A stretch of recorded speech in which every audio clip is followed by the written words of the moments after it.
Okay. Personally, I don't know how to start this. But I love Nintendo. The console I grew up with was the Nintendo 64. The games on the console are great, but the one I liked the most was Super Mario 64. Unfortunately, I realized, anyway, that I don't have a copy of Super Mario 64. If I remember, my parents sold a lot of games that I had, and as we were moving at the time, we managed to keep the original Super Smash Bros., in which I had a lot of fun playing. Anyway, we saved up, and we had enough money to afford more games, so I asked my parents if I could get Super Mario 64 again, and they agreed. I went across the street to the nearby GameStop next to Walmart because it was kind of a sub-mall with GameStop. Anyway, keep in mind that my first idea was to get the game from eBay.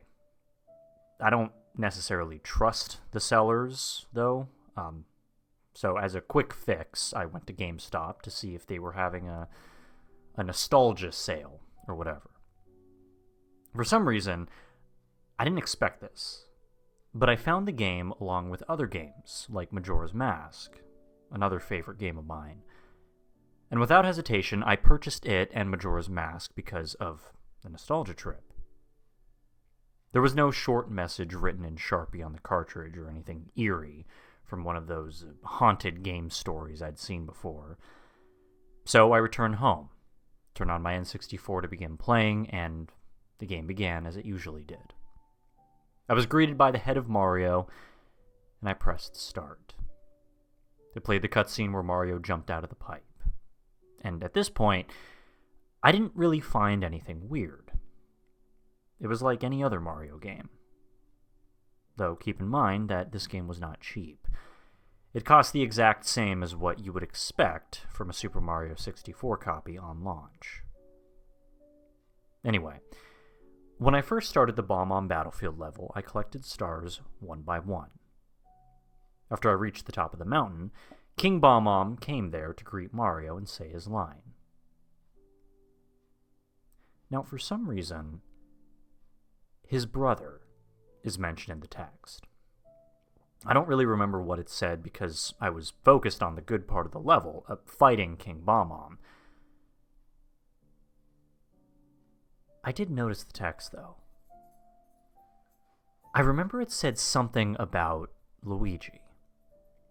If you saw the text in the original game, it was familiar, but this game included a different way to end the message.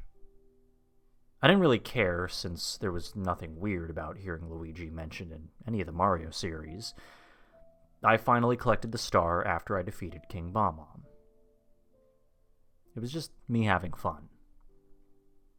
Well, I played the game until I unlocked the basement after defeating Bowser and getting the key.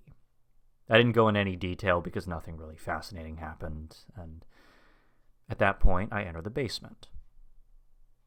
This area, admittedly, creeped me out as a kid. I mean, it was pretty dark down there, and it gave me an eerie feeling like the regular game gave me. I don't know why. I just walked around. I usually stop periodically and mash the buttons on my N64 controller to activate something. I don't really know what I activated, though. Looking back, I think I might have activated some kind of a secret. And eventually, I reached the part of the basement where the picture frame of Lethal Lava Land is running after through the walls. For some reason, instead of the figure in the picture frame, it was Luigi. This version of Super Mario 64 is so dedicated to Luigi for some reason. It was almost like the Year of Luigi thing. And I don't know, maybe it was still continuing. I personally didn't find anything wrong with it, since I like Luigi as a character, though it was odd. Again, it really didn't seem too out of the ordinary. I mean, Luigi was planned to be in the game during the beta testing days, but I simply just jumped into the picture frame, and I was sent to the level afterward. Lethal Lava Land was the same as it normally should be, but some platforms were missing and some coins were gone.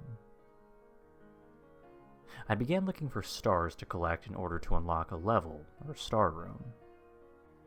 I eventually arrived at the platform where Mr. I was supposed to be, but instead of Mr. I, Luigi was standing there on the edge, not moving at all.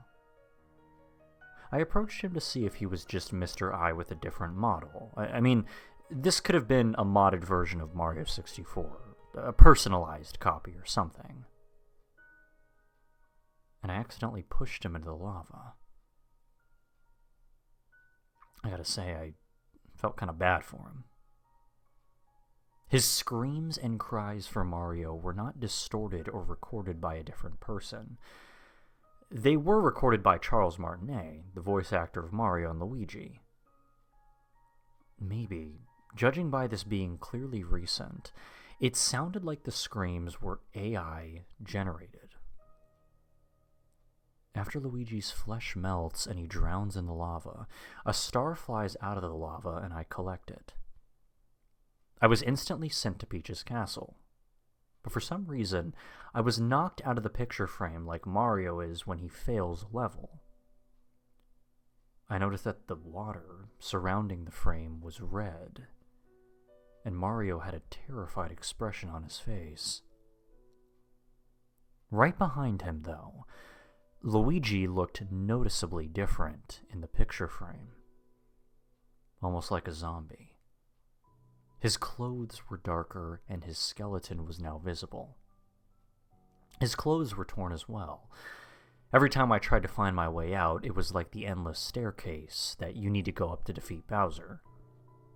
Except this time, every door was locked, and the gruesome imagery of Luigi stayed on my mind. Even after I turned off the game and went to sleep.